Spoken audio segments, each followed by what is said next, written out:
Welcome, fellow Twangsters, Telecaster lovers, and music lovers at large. Today, we have a very special guest with us. We have Mr. Charlie Apicella, who now resides in Brooklyn, New York, and has a wonderful career in the jazz idiom and blues idiom, both.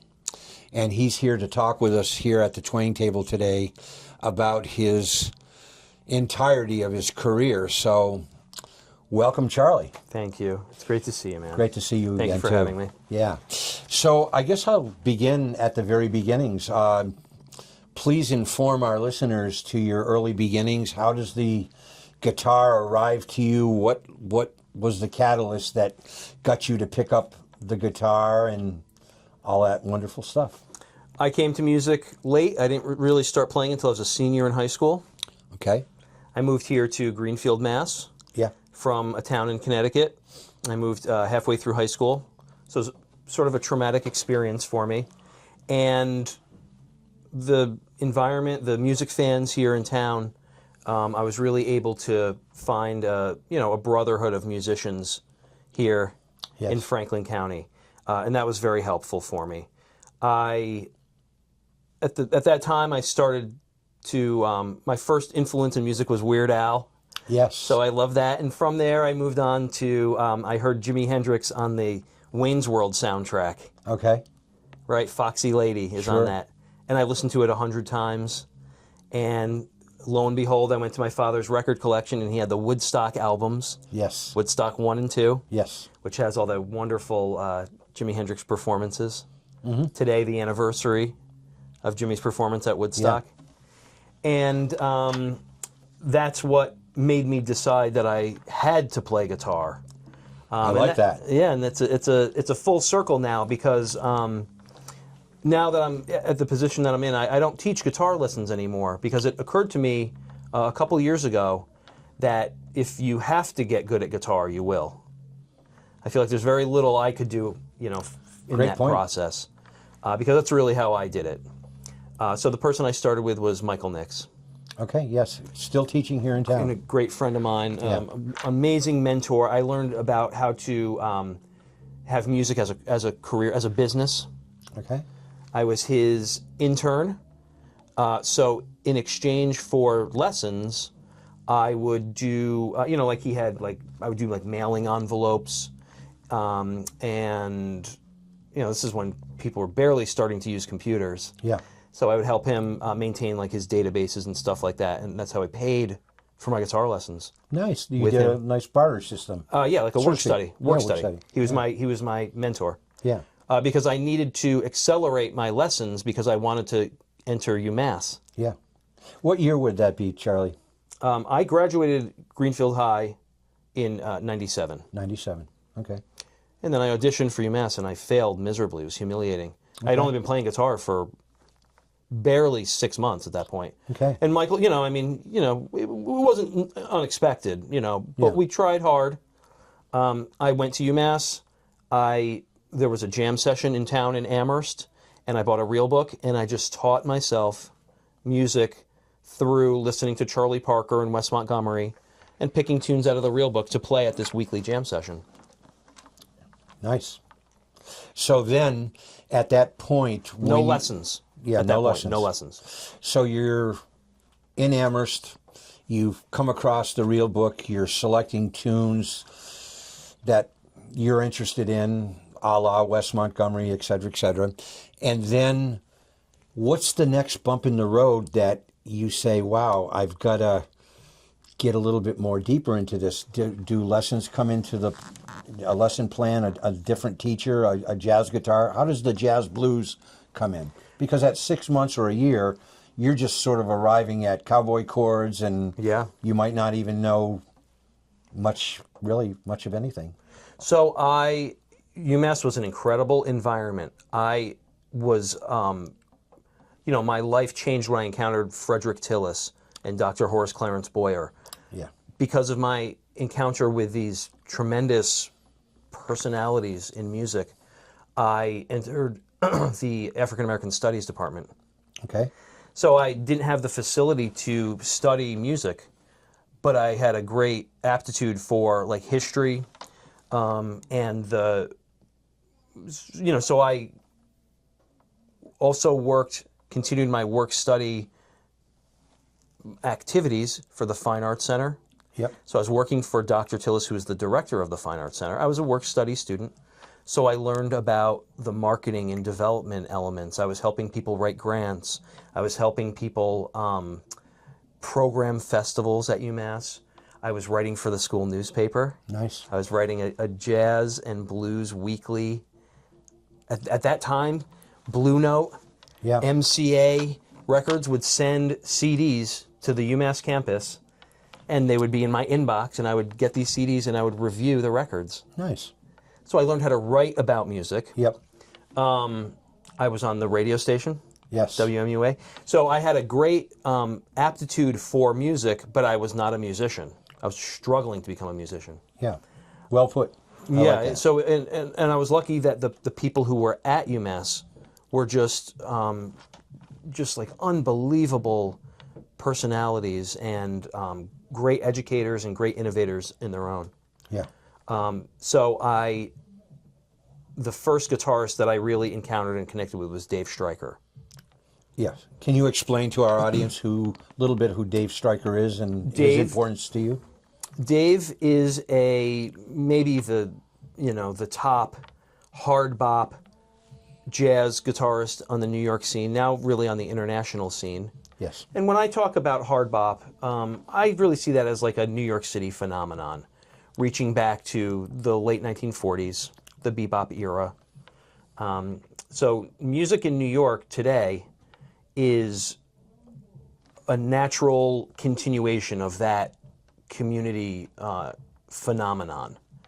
So Dave is a straight-ahead jazz guitarist, and when I met him and we got to talking, he said something about Pat Martino and something about Grant Green, and I said, those are the two people that I listen to. Yeah, yeah. I had already heard Dave on a record he had just put out with Javon Jackson, and I heard this great guitarist, like, this guy's awesome, And then I met him, and we had that rapport, and we... Did you meet Dave Stryker through your UMass connection, or how did you meet up with Dave? He was the guitar instructor for the summer at Vermont Jazz Center. Yes, up in Brattleboro. Through this newspaper, the Daily Collegian at UMass. Yes.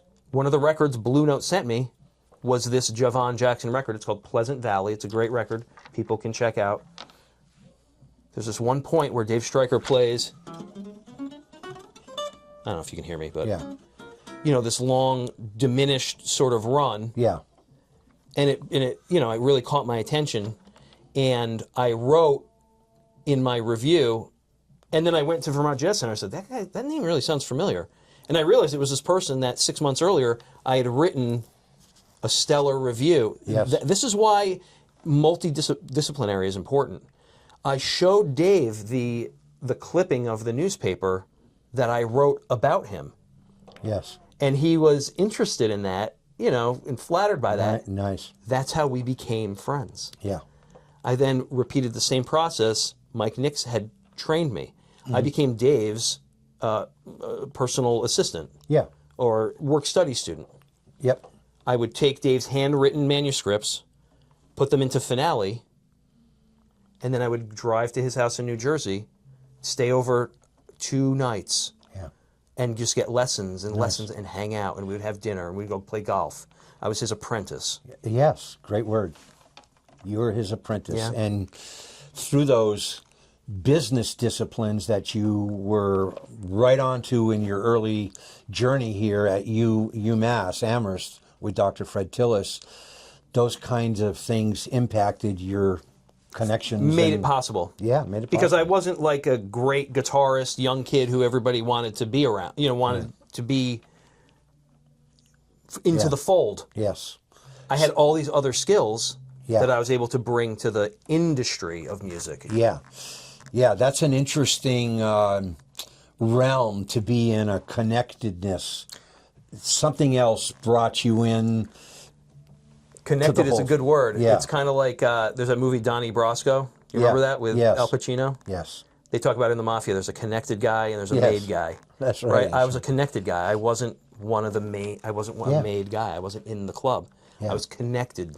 I was a connected guy. And your long affiliation that turned into a wonderful friendship with Mr. Dave Stryker, a luminary jazz artist. You were under his studies for quite a while. Oh yeah. I mean, he's my best friend. Yeah. Yeah. We talk all the time. Yep. I can't say enough great about him. Yeah. He's the best. Yeah. So that's an interesting part of the illumination of your studies. Part of being a musician, or a real musician, is you have to compose. You are forced, especially in the idiom that you're affiliated with, improvisation is a main feature of the entree of the variety of jazzes that are available to one. So you're there with Dave Stryker. Pat Martino, I would certainly want you to talk a little bit about your scope with Pat.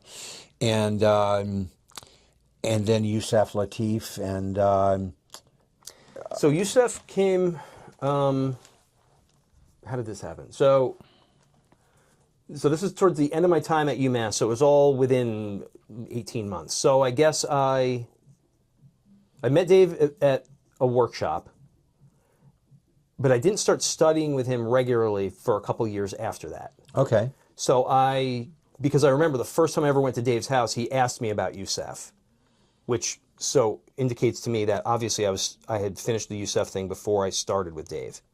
So I was teaching myself. I had no lessons at this point. All through UMass, no lessons. No lessons. So All on your own. I was just figuring it out. I was just somehow, I don't even know how I did this. So I wrote these compositions, on finale. Yep. And they were themes. I was studying in the FRM department with Archie Shep. Yep. I wanted to study with Yousef Lateef. So I somehow composed these, jazz head tunes with chord progressions. And I brought them to Yousef. You had to audition to be admitted to his studio. And he interviewed me, asked me some rudimentary music pedagogy questions. Mm-hmm. And he played through the compositions, and he accepted me into his studio. So he was my first music teacher. Okay. Mike Nix was my first guitar teacher. Yep. And my first music teacher was Yousef Lateef. Yes. Yeah. Now, was Yousef Lateef, just clue me in on this, he lived somewhere in Amherst or Leverett or Shutesbury, and was he affiliated with a guy maybe named Norman Blaine, who had a recording studio that recorded 3 or 4 of Yousef? I don't know. Yeah, I wasn't. You weren't. I wasn't privy to any of that stuff. Yeah. Because also around this is also around the time I met B.B. King. Yes. At UMass. Yeah. And B.B., I had questions for B.B. I basically had a guitar lesson with him. Yeah. He didn't take up the guitar or anything. Right. But I asked him these mentorship questions. Sure. I took the pick guard here off of my Guild guitar. Yeah. And he signed it. Nice. So I have that framed at my house. Yeah. So that time with B.B. King was very important to me. I really felt the sense with B.B. that he was giving me a responsibility to take music further somehow. Yeah. It was so emotionally overwhelming that I don't remember like the specifics. Yeah. I can't recount the conversation necessarily, but I do know some of the things that we talked about. And I remember how he was just I was absorbed into his world permanently somehow, if you know what I mean. Okay. Yeah, and to our listeners too, especially for someone that may not be on this scope, for many gazillions of years, the B.B. King catalog is so necessary to go into. It's so influential and inspiring. But one thing I think a lot of people would agree on across the board, whether you're just coming in or not, to be aware of B.B. King's recording live at the Regal. It's a masterpiece that has to be looked at. Some would argue that there's other more important recordings that B.B. has offered, and they are 100% right too, but you can start somewhere there and move forward. And So here's one of the things that I've discovered. The thing that really sets that particular recording apart is how prominent the audience is mixed into the final edit of the record. Okay.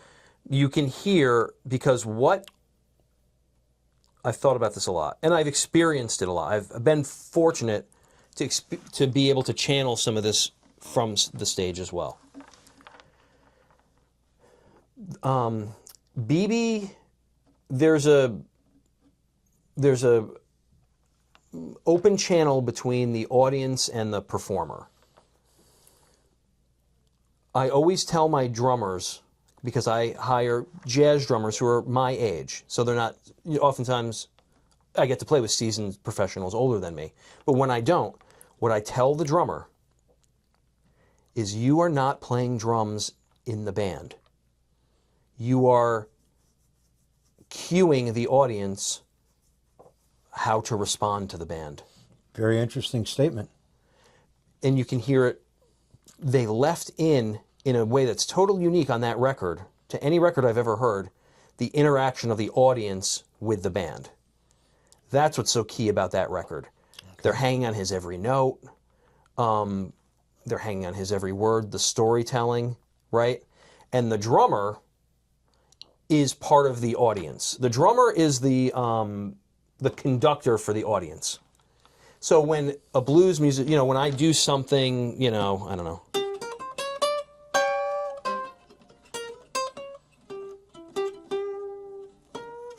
Right? When I play a certain phrase like that, the drummer is cueing for the audience what part of that they're supposed to release their energy.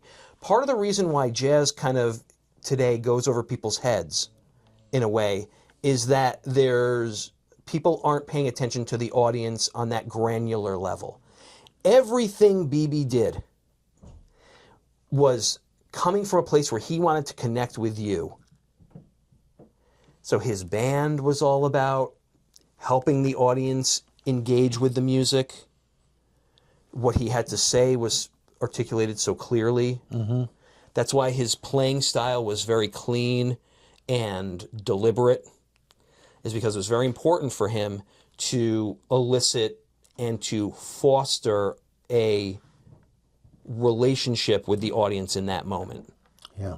So that's a unique level of mastery that these great African-American musicians participate in. Yeah. You can't do B.B. King without his audience. Yeah. And he spent his entire career, decades, finding out what he could do to get the most impactful interaction with his audience. And that's exactly what Pat described to me many times. I love the way you just perceptively internalized those statements. Well, very, very interesting to hear that, your point of view. Pat... Yeah. Like I said, I learned how to write about music before I could play music. Yeah. If you would sit down with these guys, it would take you. I listen back to these recordings that I have of Pat. It's taken me a long time to figure out what the hell he was talking about. And he's talking about the great Pat Martino. Pat Martino. So Pat was describing the method by which you do this. Yeah. Now, I've come to the point in my life, in my career, where if I'm not doing that, I am not interested at all. Yeah. Right? It's not about, I've been able to access that other, I call it that world, this world. It's not about Charlie's playing guitar now. It's about we're entering another world together. That world, this world. Well put, my friend.